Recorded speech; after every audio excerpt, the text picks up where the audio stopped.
In this video, I will be discussing buffers. We know that water is important for life, and we discussed how its high heat capacity helps to guard against changes in temperature.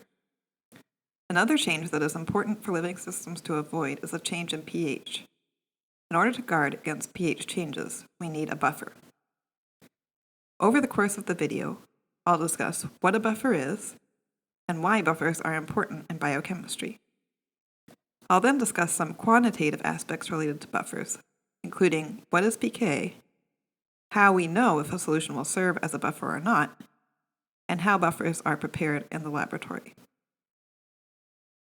The textbook definition of a buffer is a solution that resists changes in pH. Here's a simplified view of how buffers work in contrast to pure water. In pure water, which is represented by this drawing, if we add a strong acid, that acid will dissociate completely. This will result in an increase in the H+ concentration by a lot, and a decrease in the pH. A buffer consists of a weak acid and its conjugate base dissolved in water in nearly equal molar proportions. When we add a strong acid to this solution, the H+ that is released by the strong acid is taken up by the conjugate base of the weak acid. So the proportion of our weak acid and conjugate base will change slightly, but overall the change in pH will be minimal. Let's demonstrate that in the lab. Here, in this video, I have a beaker of water. I can add concentrated hydrochloric acid to the water.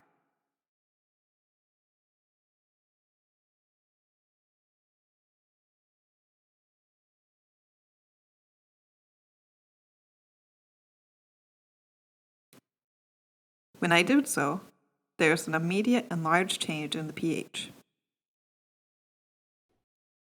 Now I'll try the same thing with this 0.1 molar phosphate buffer. The phosphate buffer starts out at the same pH as the water did.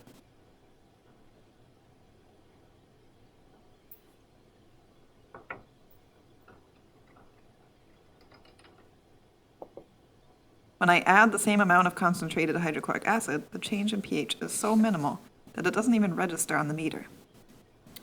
Now I add 1 pipetful and still very little change in pH results. All of the examples I have showed so far involve adding an acid to a buffer or to water, but the same thing is true if you add base. So, why do we care about buffers? Charges on biomolecules depend on the pH, as we'll talk more about next class. You can see here some functional groups commonly found in biological molecules. And you can see that their charges are different depending on whether we're at a lower or a higher pH. The structure and function of biomolecules often depends on their charge. This graph shows enzyme activity versus pH for 3 different enzymes. You can see that pepsin, which is in your stomach, is most active at around pH 2, while the other enzymes have maximal activity around pH 6 to 8.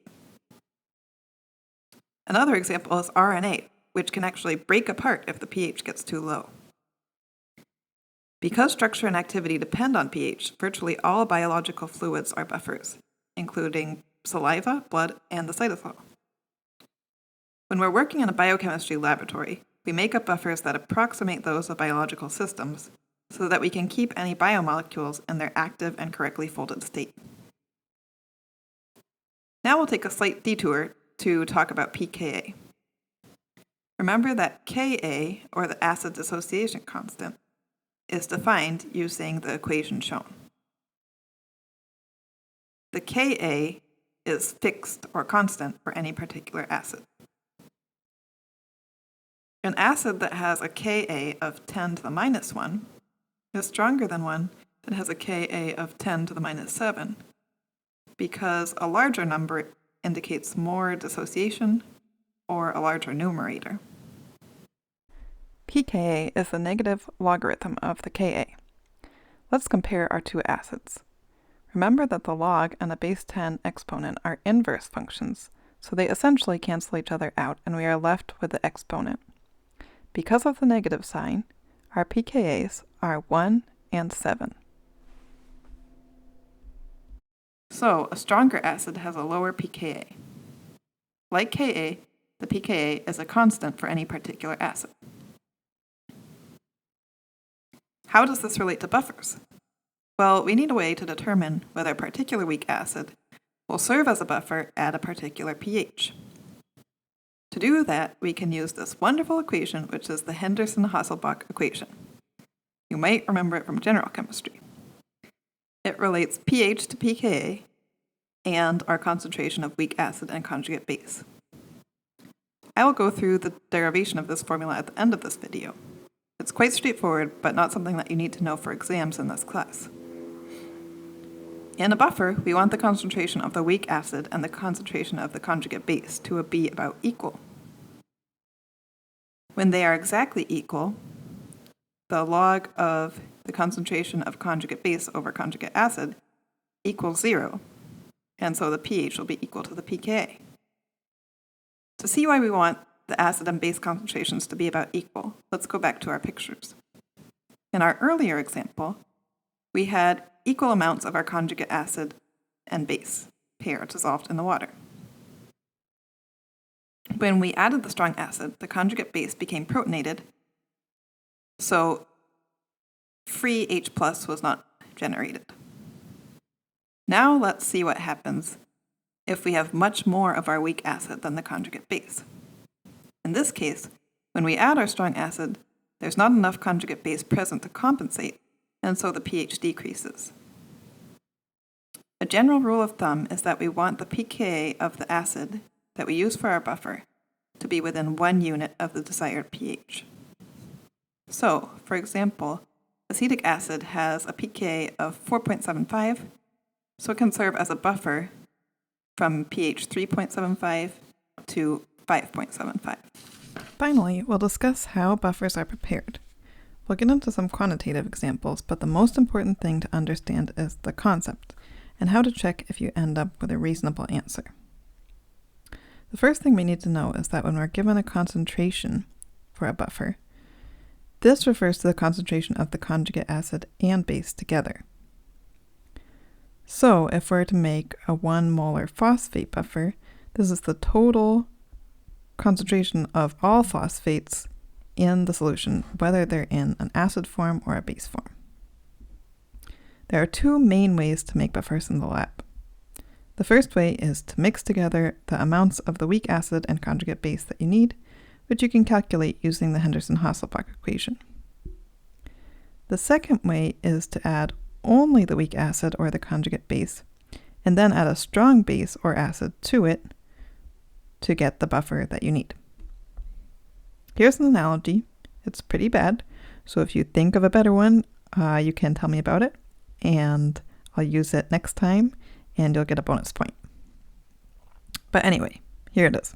So imagine you're running a tennis tournament, and each pair of players needs 1 ball. One way you could achieve this would be to ask half of the players to bring their own ball. The people who bring the balls are like the weak acids, and the others are the conjugate bases.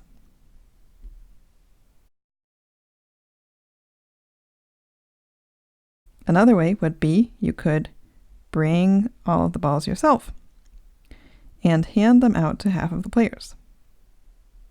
Now all the players start out without a ball, so they're like the conjugate base. But you notice we still have the same number of people that we had in the first example.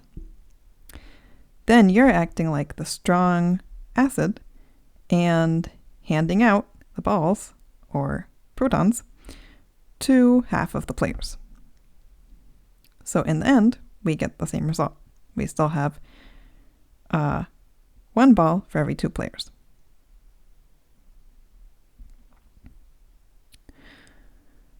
Okay, so now let's go on to some examples with calculations.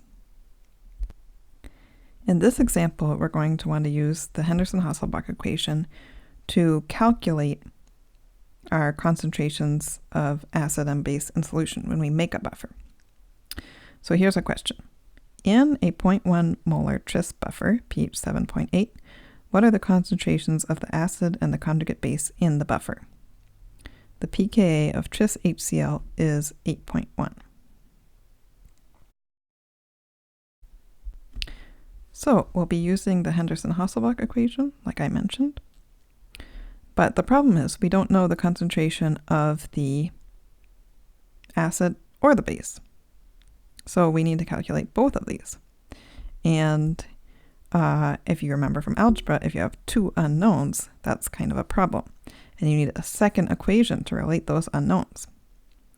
But luckily, based on what we saw on the last slide, we can get that second equation, because we know the total concentration of acid and base together is 0.1 molar. So we can write our expression 0.1 molar equals the concentration of our acid plus the concentration of our base. We can then rearrange this equation so that we can solve for the concentration of either the acid or the base, and then we'll be able to use this plugged into the Henderson-Hasselbalch equation.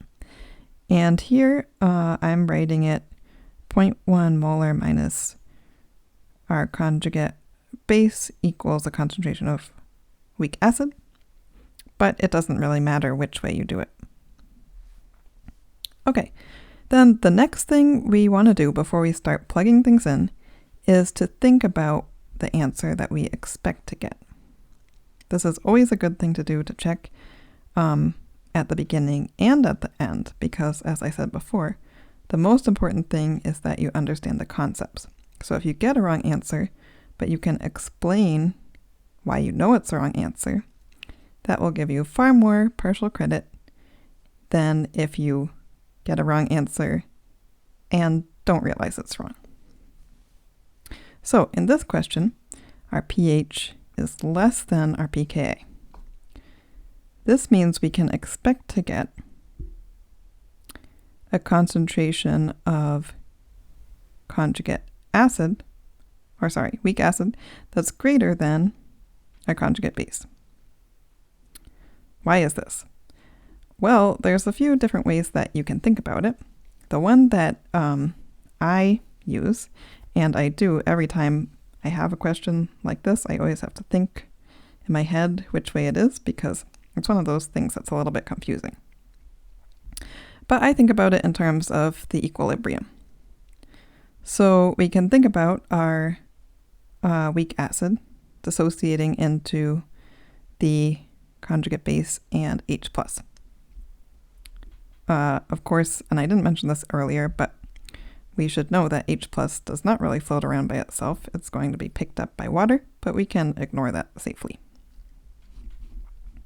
So, when the pH is equal to the pKa, our acid and base concentrations are equal. Right? We saw that before. That means if we have a pH that's lower than our pK, remember lower pH means higher H+ concentration, so we've essentially raised the concentration of one of our products. And if you remember from our Le Chatelier's principle, that means that will make the equilibrium go in the other direction. So we'll decrease the amount of base and increase the amount of acid. All right, so when we get our final answer, we can double check to make sure that we have our concentration of acid higher than our concentration of base. Is it going to be a lot higher? No, it shouldn't be, because we're still within that unit 1 range, right? So our pK is only 0.3 different from our pH. Okay, so now that we've thought about our answer, we can plug in some numbers. So we have our pH, which is 7.8, and our pK, which is 8.1.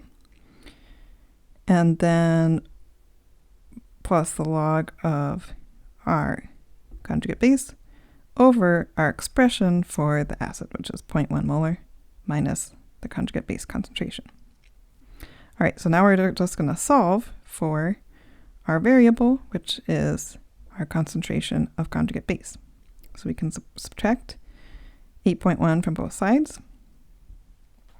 Then we get minus 0.3 equals the log of the concentration of conjugate base over 0.1 molar minus the concentration of conjugate base.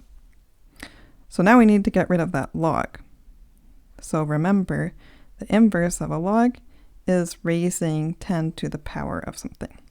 So we can raise 10 to the power of both sides. So we get 10 to the minus 0.3. And then on the right-hand side, that just gets rid of our log. So now we've have our variable in a way that we can solve for it.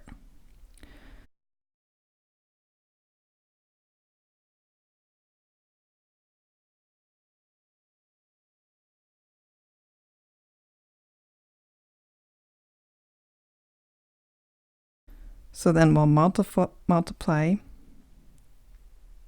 both sides by 0.1 molar minus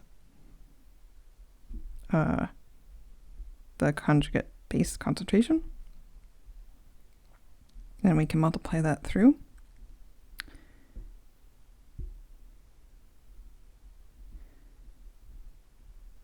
And then we want to combine the two terms that have the conjugate base concentration. So we'll add 0.5012 times our conjugate base to both sides.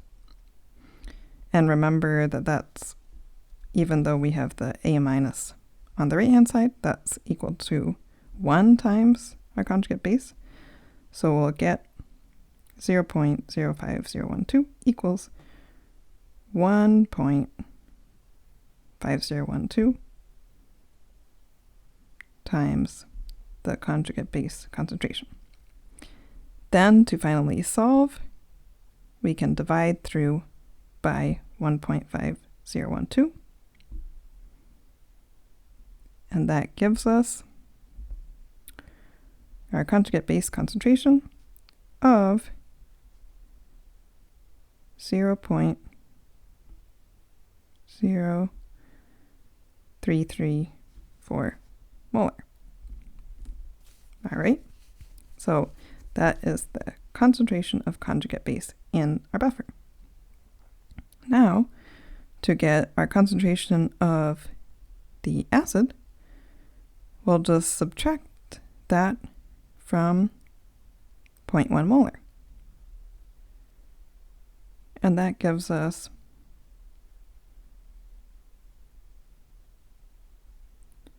0.067 molar for our conjugate acid. And you'll notice here I went back and changed the sig figs for the conjugate base concentration. All of our numbers have just 2 sig figs, so our answer should as well.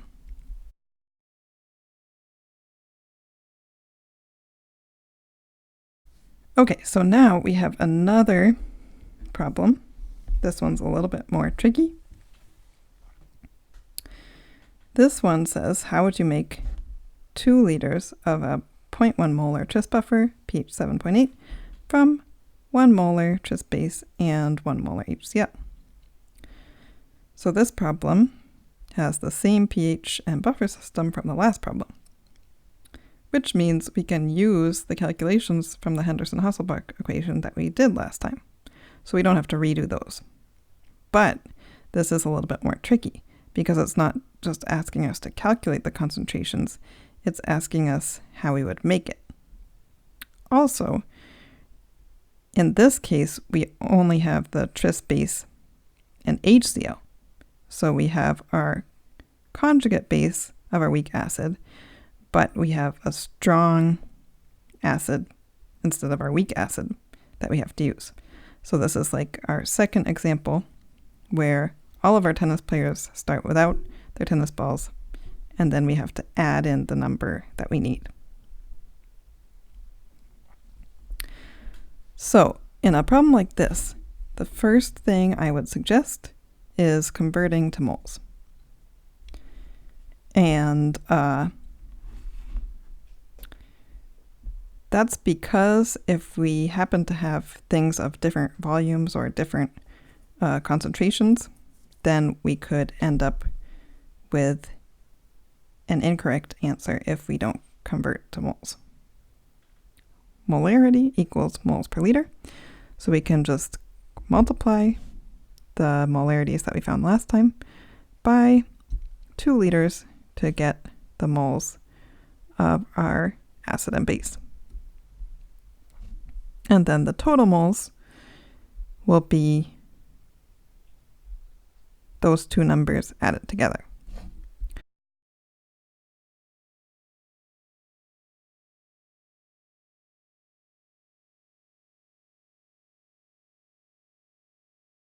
So in this case, because we only have our tris base to supply the tris part, then we're going to use that total number of moles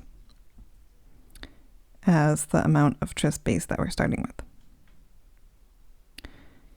And then what we need to do is to find out the volume of our 1 molar solution that we need. So to do that, we need to know how many liters of our 1 molar solution will give us the right number of moles. So we can rearrange this to solve for the volume, or liters. And that gives us 0.2 liters of our 1 molar solution that we need of the tris base. All right, so next we need our HCl. And to figure out how much HCl we need, I sometimes find it helpful to set up the little equation that's showing me what that HCl is doing. So we'll have our tris in solution, and the tris is going to react with however much HCl we add, because remember, that's a strong acid, so it's going to react completely with our conjugate base. And that will create the weak acid that we want.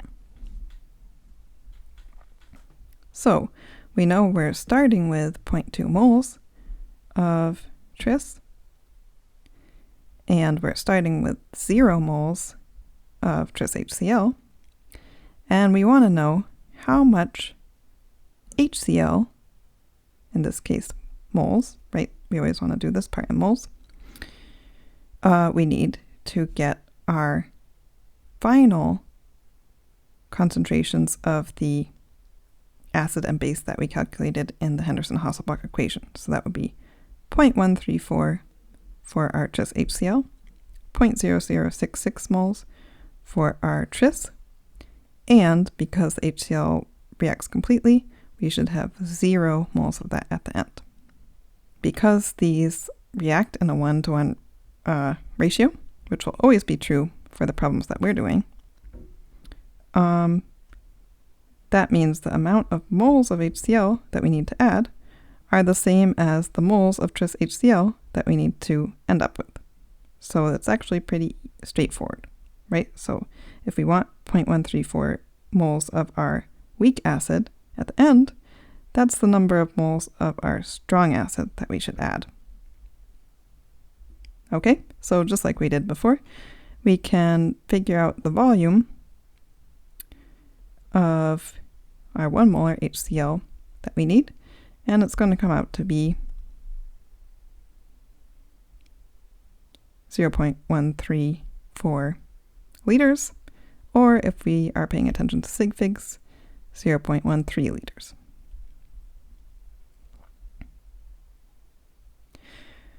Okay, so if you're looking at this problem, Some of you may be able to see that are some shortcuts that you can take, but please watch out for units. So when I look at your work, I will be looking to see if your units make sense and cancel out with each other. So if you want to take a shortcut, make sure that the units still work. And like I said before, sig figs should be approximately correct. Please do not write all of the numbers that you see on your calculator. I still sometimes have students who are doing that. Okay, so, and then we have to go back and remember that the problem is asking us, how would we make this 2-liter solution? So we know how much of each thing we would add. So we'd add 0.2 liters of our tris solution, 0.13 liters of our HCl solution, and then we'd have to bring up the volume with water. So we'd need 1.67 liters of water.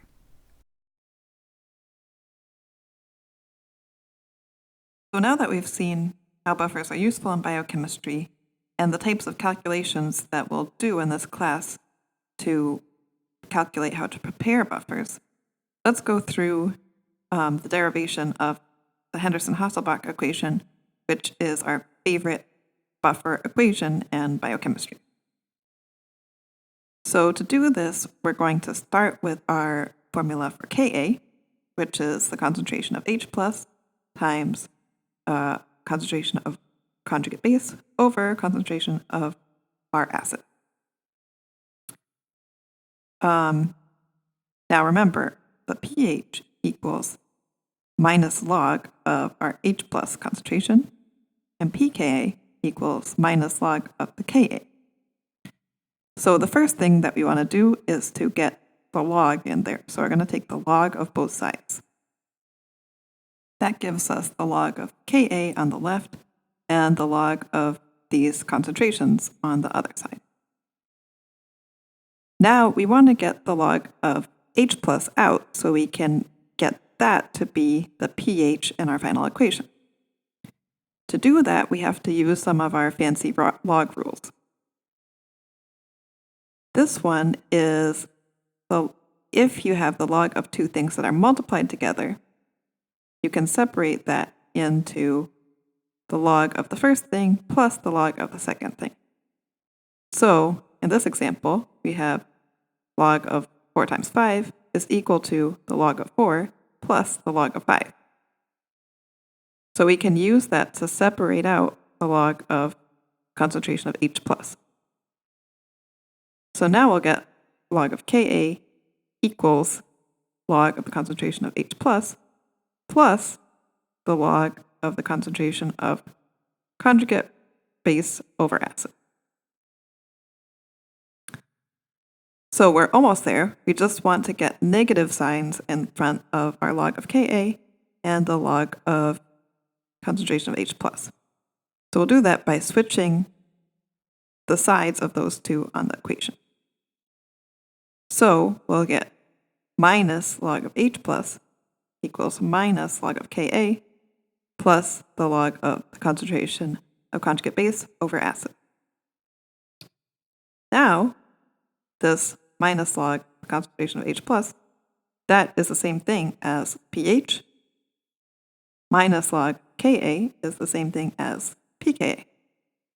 So that gives us our Henderson-Hasselbalch equation.